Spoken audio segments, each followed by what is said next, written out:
হবিগঞ্জের সর্বস্তরের ছাত্র জনতার ব্যানারে আমাদের লোডশেডিং এর প্রতিবাদ, দ্রব্যমূল্যের ঊর্ধ্বগতি এবং গ্যাসের সংকটের নিরসনের প্রতিবাদে আমার একটা কর্মসূচি ছিল এবং এটা পূর্ব নির্ধারিত ছিল।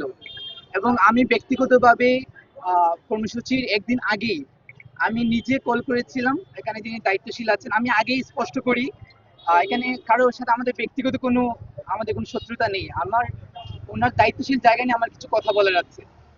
আমি নিজে কল করে ওনাকে ইনফরমেশন দিই যে ভাই, আমাদের এখানে তো আমরা সর্বস্তরের ছাত্র ব্যানারে একটা প্রোগ্রাম করছি, তো এখানে আমাদের একটু সহযোগিতার প্রয়োজন হবে, আমাদের একটু লক্ষ্য রাখার জন্য আমি অনুরোধ করি।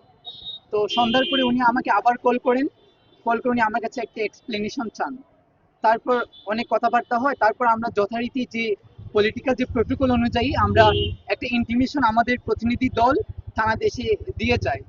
তো ইন্টিমেশনটা পাঠানোর পর আমরা সবসময় আমরা যেটা শিখেছি এবং দেখেছি যে এই বাংলাদেশে একটি গণতান্ত্রিক কান্ট্রি, গণতান্ত্রিক দেশে একটা সাংবিধানিক অধিকার প্রয়োগ করতে হলে তো পুলিশের পারমিশনের কোনো প্রয়োজন আমার মনে হয় না দরকার আছে।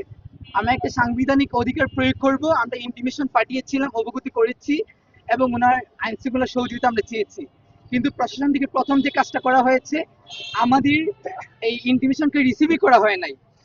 দ্বিতীয়ত, ওনার স্পেসিফিকলি কিছু কনফ্লিক্টেবল কথা বলেছেন যে এখানে আমি কোনোভাবেই পার্টিসিপেট করতে পারবো না, আমি এখানে আমি শিক্ষার্থী না, এরকম কিছু কনফ্লিক্টেবল কথা হয়েছে।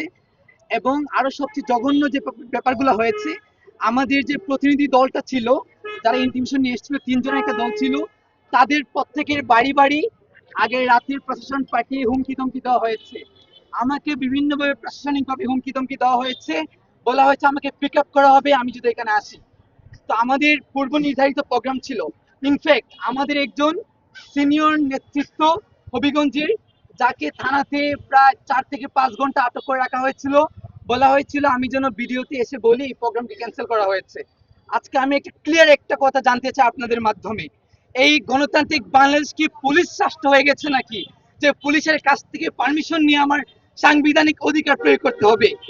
দ্বিতীয়ত যেটা হয়েছে, আমাদের প্রোগ্রাম ছিল, আমরা প্রস্তুতি নিচ্ছিলাম এখানে যাওয়ার জন্য, কিন্তু হঠাৎ করে শুনতে পাই আমার দুই সহযোদ্ধা রাজু এবং মির্জা সুমন, তাদেরকে কোনো কারণ ছাড়াই তাদেরকে তুলে নেওয়া হয়েছে। তো আমি দ্রুত করে আমার সহযোদ্ধাকে নিয়ে আমি কুট মসজিদ, আমার যেখানে প্রোগ্রাম কি করা ছিল ওইখানে আমি উপস্থিত হওয়ার পর আমরা প্রোগ্রামের জন্য দাঁড়াতেই পারি নাই। জাস্ট আমি এখানে গিয়েছি, ওসি সাহেব ছিলেন, উনি আসতেন, আমি জিজ্ঞেস করলাম যে আমার ভাইদেরকে কেন গ্রেফতার করা হয়েছে। আমাকে আপনার সারা বাংলাদেশ দেখেছে কিভাবে একজন দায়িত্বশীল অফিসার ইনচার্জ কিভাবে আমাকে টেনে হিচড়ে আমাকে তুলে নেওয়া হয়েছে এবং আমাকে প্রচুর কাটা ছিল, আমি আঘাতপ্রাপ্ত হয়েছি। আজকে আমি আপনাদের মাধ্যমে সারা দেশের কাছে বিচার চাই।